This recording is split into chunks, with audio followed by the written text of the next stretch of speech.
What's up, everybody? Derek Anderson, the DA, and you see the title right there, David Zaslav and Warner Brothers Discovery Accounting taking hard look at DC Comics. So this is a rumor. Obviously, this is not something that's absolutely 100% certain, but nevertheless, this is coming from a YouTuber called Thinking Critical. You can see there, and we're going to check that video out in a moment. But yeah, David Zaslav is now arrived at the door of DC Comics. And he's knocking on that door, and he's saying, let's open up the books, let's see what's going on in here. That happens with mergers. You know, you merge in two companies, they got to get rid of the fluff, they got to get rid of the dead weight. It's time to start streamlining things. We got to figure out what's working, what's not, and hey, it's time to start making some money, you know. And in this case with DC Comics, they haven't been doing too hot, right? They haven't been doing too hot, and you know, basically, hey, Zaslav's at the door now, okay?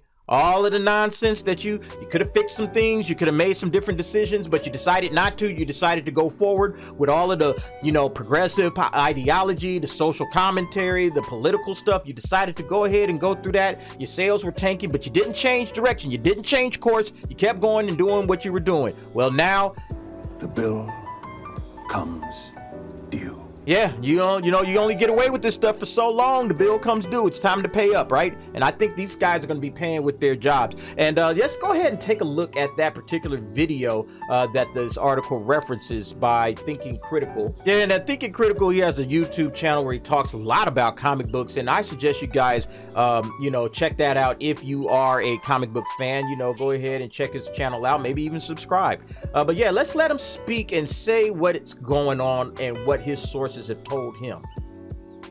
It's absolute madness over at DC Comics right now when you think about the creative direction. They've even destroyed some of the sales on Batman. They brought in Gary Whitta, who has had some success in Hollywood, most notably The Book of Eli. I believe he wrote that one, and then he wrote the original script for Rogue One, a Star Wars story. They let him do an awful take on Bruce Wayne Batman in Batman the Fortress. Sales would tank there. Detective Comics, they put Mariko Tamaki, who has no track record of sales success anywhere. She's worked at Marvel, major characters at Marvel, and DC before that. She had done the Wonder Woman series.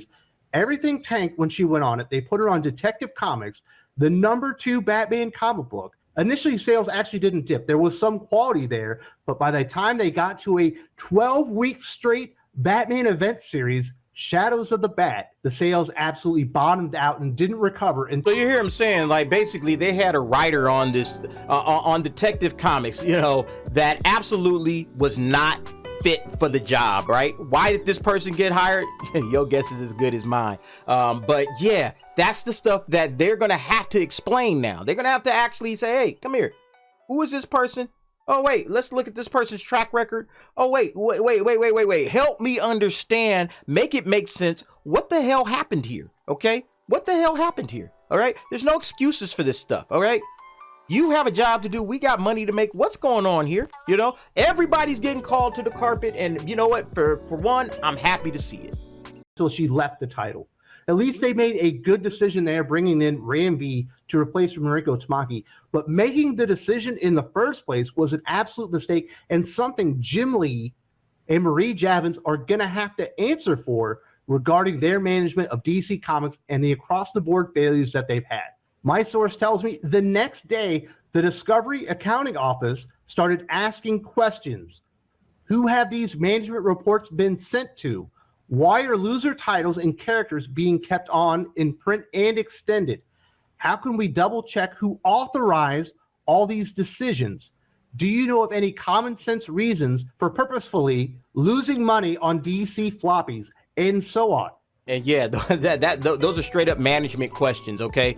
Notice you didn't hear about anything about progressivism. Notice you didn't hear anything about, well, what are their social justice views and what pronouns and all this other nonsense. You didn't hear nothing about that, right? What did you hear? Hey, show me the numbers. Who made this decision? Why did they make this decision? Why was nothing done? Why did you guys just kept letting this thing go downhill? What happened? You know, that's what the questions are, okay? This is business, all right? You cannot sell woke entertainment, okay? You cannot sell somebody entertainment while you're trying to preach progressive politics to them, okay? You can have whatever politics you want to have outside of your entertainment space, but inside the entertainment space, there's job one is entertain, okay? Are you not entertained? Is that why you're here? Yes, we are here to be entertained. So where's the entertainment? Where's the entertainment? Okay. If I want to be preached at, I'll go to church, okay? I'll go to the seminar, I'll talk to the dudes at the TED Talks and all that kind of stuff, and they can push all of that kind of stuff out there. But when it comes to actually having entertainment so I can escape from the nonsense and just sit back and watch a show, that's what we want. Nobody want to sit up here and listen to you BSing and going on and on about, oh, we need representation and it's important, and, you know, the feminism stuff that we saw in She-Hulk. Nobody wants to see that, okay? Nobody wants to see that. And the people that want to see it, get this, okay? They are not the ones that actually buy comic books, okay? The people that buy comic books are people that enjoy comic books, that love comic books, and want to be entertained by comic books, okay? The small, tiny percentage of people that actually believe in all that progressivism and all that kind of stuff, that are comic book fans, are a tiny percentage, okay? That is not your fan base. That is not your audience. That is not who you should be trying to sell to. It's like just understanding the audience. That's the main thing. Just understand who in the hell is your audience.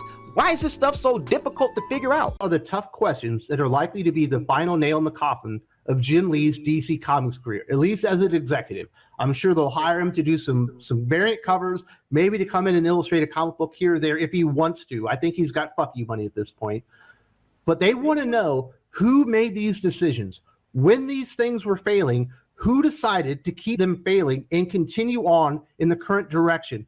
Why didn't you recognize Infinite Frontier was failing across the board? Why did you hire all these unfit creators that drove your fan base away? Most importantly of all, why are you purposely losing money on your products that you're selling? I mean, that's it right there. Why are you purposely losing money on the products that you're selling, okay? And, you know, what will the answer be? Well, you know, we wanted to really, you know, show the social justice folks that we really are on their side. And we really wanted to put out all of this information about progressivism and how important it is to be seen and heard by marginalized groups. You know, we wanted to stand for progressive politics and, you know, down with the patriarchy. You know, all of that kind of stuff is not going to make any sense. You got a CEO sitting across the table. You ain't going to be able to tell him all of that stuff and get away with it. He's going to be like, oh, okay, that's interesting. Hey, we got some cardboard boxes outside the door. Why don't you just go ahead and grab one of those? They're not playing with you at this point, okay?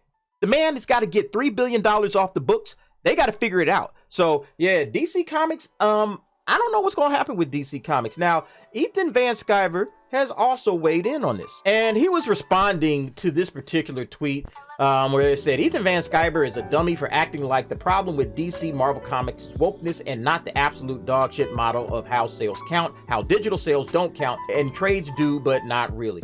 And the thing that this person is missing is the fact that, yeah, wokeness is the problem. The problem is that comics don't make enough money for the parent companies versus the manpower these publishing houses require. True, okay? Comics ain't raking it in like buco bucks, you know what I'm saying?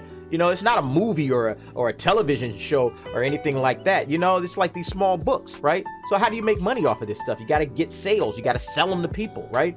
They said here the corporations only care about the IPs. Also true, all right? And the IPs are the number one thing, right? Not these comics, okay? The comics are nice, but the IPs are what they care about. Why? Because I can slap Superman's logo on anything and sell it, you know? I can slap it on a shirt, a hat. I can slap it on a lunchbox. I can sell Superman toys, okay? You know, like, people will go out and buy that stuff. And then if I need to, I can make a movie. I can make a television show to keep that thing warm. You know, I can put that out there in the public space like that. You know, it's not like the entire world is like flocking to the comics, right?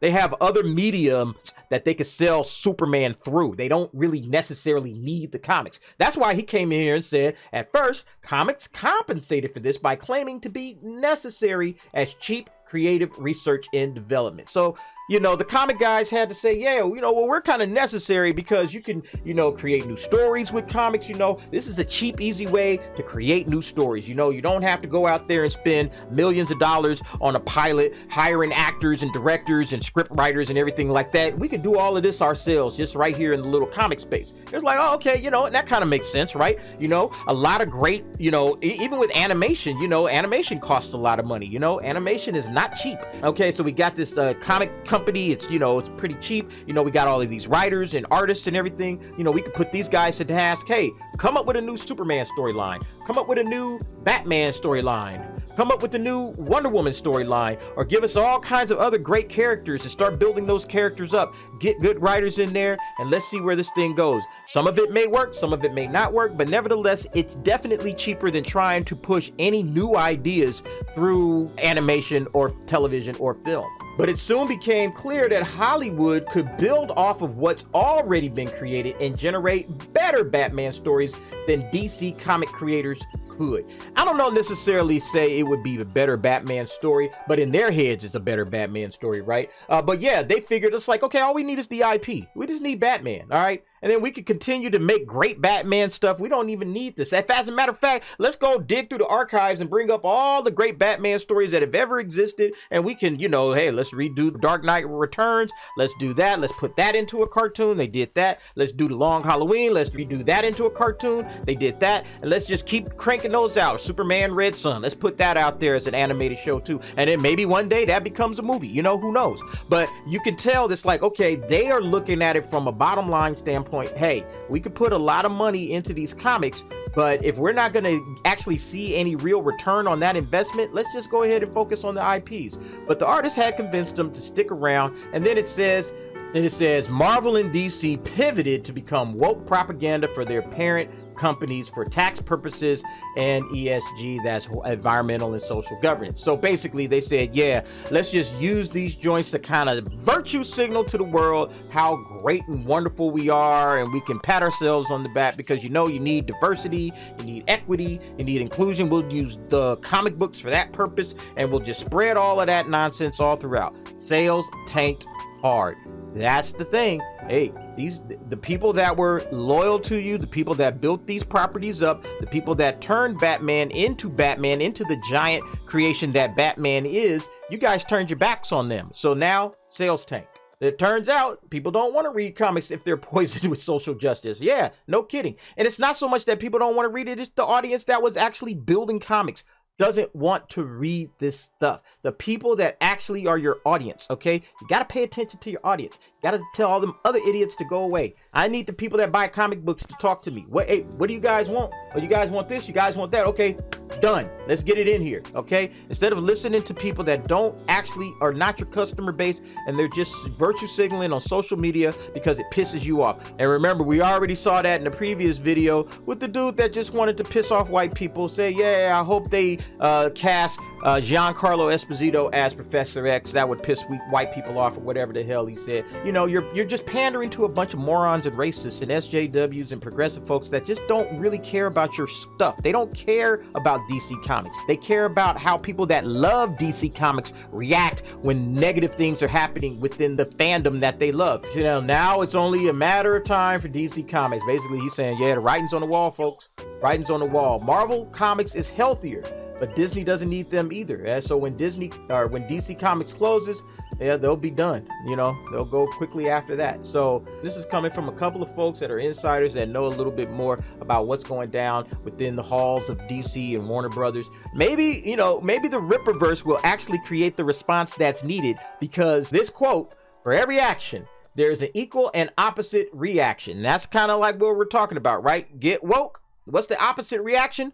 Go broke. All right. So maybe with the action of the Rippaverse, that'll actually create an equal and opposite reaction towards those mainstream guys, the DCs and the Marvels, and, you know, get those guys on track. But if not, hey, they're going to crash and burn. And, you know, I don't know if I'll cry too much, but, you know, I do want Superman comics to hang around. I just want that to happen. But nevertheless, folks, they might be gone. Anyway, what do you think about this? Go ahead, leave me your thoughts and your opinions in the comments below. And I want to thank you for watching. See you next time.